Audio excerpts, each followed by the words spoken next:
Welcome to the Rimm-PODCAST, episode 51, your special guest host, Iggy. Our special guest today is the chairman of the Orange County Republican Party and also House Representative candidate for District 39, Charlie Hart. Yes. Welcome to the show, sir. Igor, thank you for having me. And I know it's 30 days before we go to primaries. You said you're working hard. You're knocking the doors. You're seeing a lot of people, a lot of voters. They say they never see anyone in the district for the years knocking. You are the first one. Tell us a little bit about yourself. I'm a small business owner. I'm an attorney. I went to the University of Florida and I graduated with a political science degree.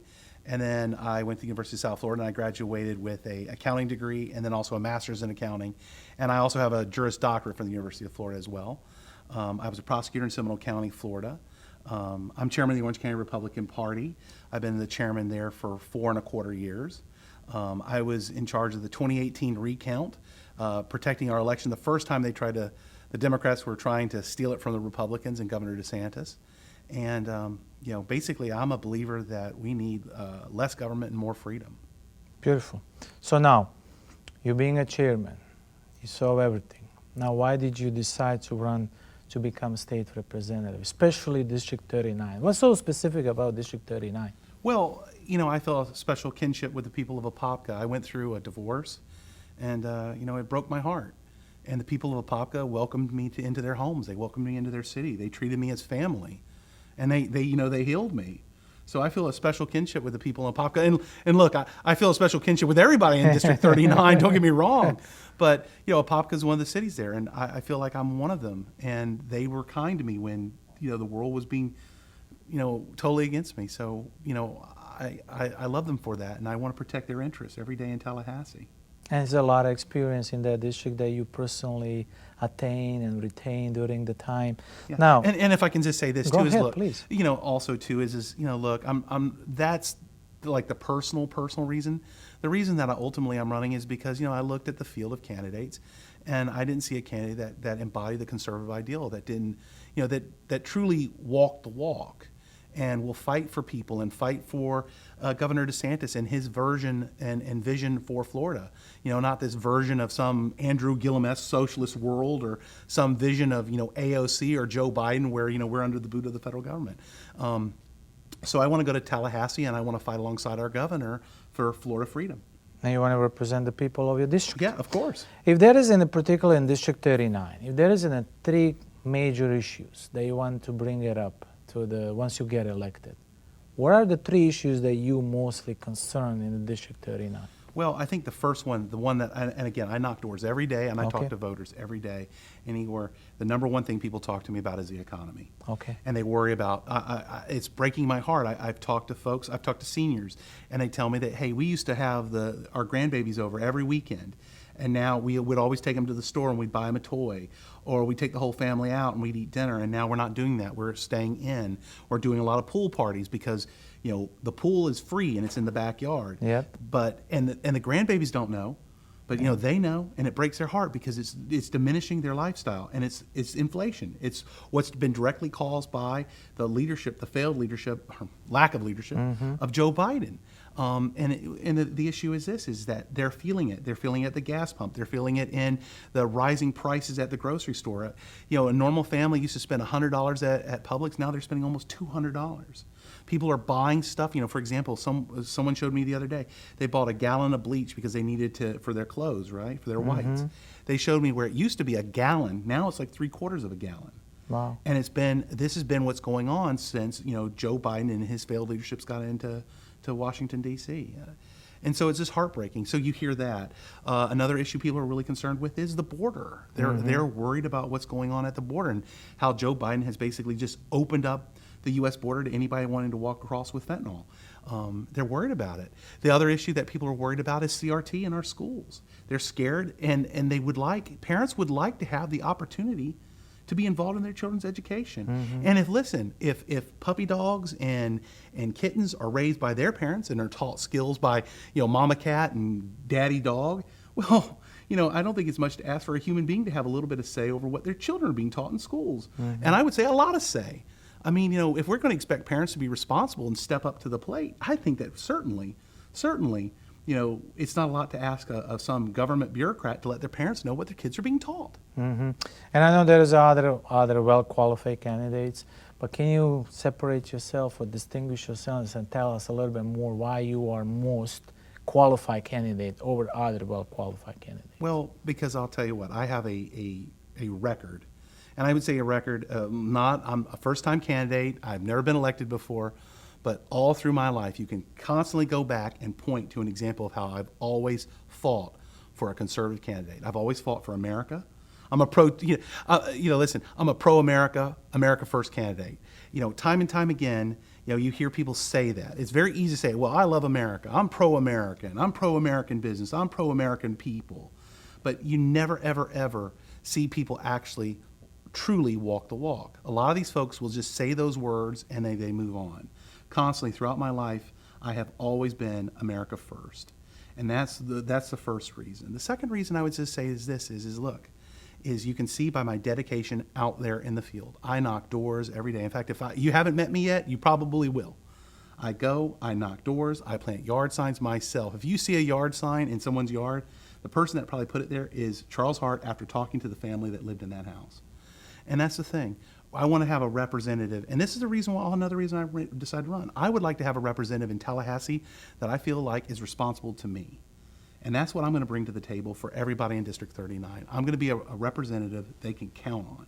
They can count on when the chips are down. They can count on when they need something. And when they have a problem, they can call that guy, and that guy's going to listen. And that's going to be me at the other end of the phone, answering it and talking to you.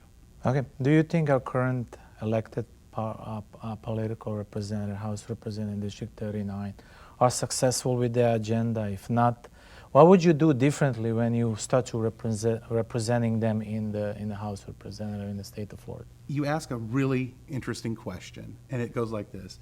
39 is a brand new district. Okay. So there's not anybody in there now. Okay. But I will say this, though. Look, part of the district is Keith True now. He's a Republican. He's out of the district. Okay? He did a good job. He's a Republican. And he held true to the values of the people of District 39. However, Joey Goff Marcil had a large portion of 39 as it exists today. She was redistricted out, right? And she's now, she's no longer there. This is now a new district. And Geraldine Thompson had another portion of this district, and she's been districted out. She's not even running, but she's running for a state senate. But the point is these two different candidates, they did not represent the values of the people there. They represented, the values of AOC. They represent the values of Joe Biden. They represent the values of, the hard leftist Democratic Party. So the issue is, for me, is I want to bring back the issues to the people that live there right now. And the idea is and it's a simple one. I think it's an idea everybody can get around. Regardless of whether you're a Democrat or you're a Republican, everybody needs less government and more freedom. I mean, it's a very simple idea.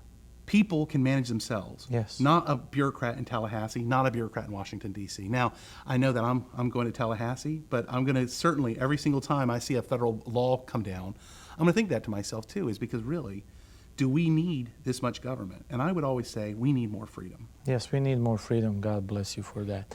And I know you said other powerful people, and I love to ask this question because I believe it's a powerful question from the water standpoint of view. Do you represent the people, or do you represent the corporations? I represent people. Okay. Look, the people are what count. Yes. And that's the thing that annoys me the most about the whole system we have set up now, is it's we the people. It's not we the corporation. It's not we the lobbyists. It's not anything other than we the people. The rights that this government have come from us. It's what we have allowed them to have, not what the government has allowed us to have, what we the people have allowed the government to have. This government governs solely because we the people allow it to govern. And people in Tallahassee and people in Washington, D.C., and I keep throwing in Washington, D.C., just because of the hardships Joe Biden has imposed on all of us, is we the people need to be represented. And we need to have a voice in these places, not the other way around. I'm tired of seeing government tell us what to do. It's time for us to tell government what to do. Because we elect them. You got it. Yes. You got it. And another one, I know you cannot bring all of the issues to the Tallahassee, but But if there is one of the biggest issue that you said, this is about District 39. This is basically what's bothering me each and every day. I'm talking about from the infrastructure, the roads, the buildings, the jobs. If you hardly going to represent people in Tallahassee, representing District 39, what is the one of the most important thing that you will do for them? Well, there's a lot. Yes. Because, like, I'll tell you, Apopka and the western part of Orange County. Now, there's also, listen, the district is 1/3 Seminole, 2/3 Orange County. Oh, wow. But I mean, let's focus Yes. not on Longwood, on unincorporated Longwood for a moment. Let's talk about Apopka and West Orange County. It is the largest growing area right now in Orange County. And the thing is that there's a lot of narrow roads, and they need to be expanded. Now, I mean, so there is infrastructure, like you mentioned, that's there. And look, and I'm not trying to talk about government projects. I'm saying this is like, look, there's growth going on. There's jobs going on. There's people moving out there because you know what? We have a problem with homes. Yes. We have a shortage in our state of places for people to live. And I asked a question. I asked a question to you, Igor, and to the lovely people watching. When have you ever seen a homeless neurosurgeon? Never. Yeah, right? Because they can afford Yes. the more expensive houses. But the problem is for the normal, average, everyday person, again, we the people, well, there's people out there that work as hard as imaginable. And you know what? They can't, finding a really nice place to live, a place that, they dreamed about when they were scribbling in their notebook in high school, they can't afford. And I want an American dream home and working hard and then disappear. And if we as Republicans cede the issue to the Democrats, it'll be a socialist nightmare. We Republicans need to come up with a free market solution that basically solves this problem. We need to trust people to get the job done here. And we need to see the people. Yeah, and that means we got to get government out of the way. Yeah. I mean, look, the problem is that if we let the Democrats decide what infrastructure is and decide what affordable housing is, well, it will be a Venezuelan nightmare that would make Hugo Chavez proud or Castro from the grave proud. Or, well, both have passed on. But, the thing is this, though, is that if we as Republicans are smart and we get government out of the way, imagine the growth. I mean, remember Ronald Reagan. Yes. Remember what President Trump did. I mean, both of these men got government out of the way, out of normal people's lives, and look at what happened to our country. Both times it flourished. I mean, remember something. Don't ever forget this. Obama said, where are all these jobs going to come from when President Trump, when he was going into office? And suddenly they were there because President Trump was smart enough to get government out of people's way. And that's also what Governor DeSantis has done. He's gotten government out of people's way. So that's the number one thing I think we need to do, is we need to figure out a solution that basically involves lessening government, increasing people's freedom, and giving people the opportunity to do what? To be free. That's it. Being free that's what is the matter. My one question, short question, then we'll give you one more question that you can say whatever you want to say it in front of the camera, in front of the district. So everybody talk about special sessions, House representatives getting together, government calling for an emergency, no emergency, doesn't matter. Can you just define a little bit in simple terms that an average voters understand what the heck is the special session and what does that mean for people in the state of Florida? Well, a special session is it can be caused by a variety of situations, but I'll give you a close example of it. There was a congressional map that the state house passed, Governor DeSantis disagreed with. Okay. Well, they had to pass one, so they called a special session to deal with it. It was a matter that needed to be dealt with that wasn't dealt with at session. Okay. Now, it could be a variety of things. For example, they also had another special session on insurance issues. Okay. So, these are issues that have come up before the state legislature that were not solved during regular session that needed to be dealt with at another time. So they just need a resolution. Yeah. And listen, that's, again, you're kind of like asking a question of like, hey, what's the subject of an encyclopedia about? Yeah. Well, there's a lot there It's that a can go lot. underneath it. It's a lot of info in. Yeah. However, though, that's that. It's nothing necessarily to be afraid of. It's nothing to Okay. be scared of. But at the same token, you would hope that listen, with good leadership from our governor, that we could solve our problems whenever they arise. Perfect. That's a beautiful example. So my last question is, you look it up in the camera and said, I'm such and such, representing such and such, and why should you vote for me? And it's not time now, you're in a hot spot right now. Okay. Well, my name is Charles Hart. Like I said, I'm a small business owner, an attorney, and I want to represent the people. I want to represent dare I say, as corny as this may sound, I want to represent the working man out there. I want to represent Americans, normal people that have dreams and desires, and they want to be successful. And they're tired of government. They're tired of people telling them what to do from far off places like Tallahassee. I want them to have again, I want less government and more freedom. I want our people here in Florida to experience the full measure of Florida freedom in every possible way, because I trust people more than I ever do government. There's a great line, and it goes like this: governments don't live with each other, people do. People. Yeah.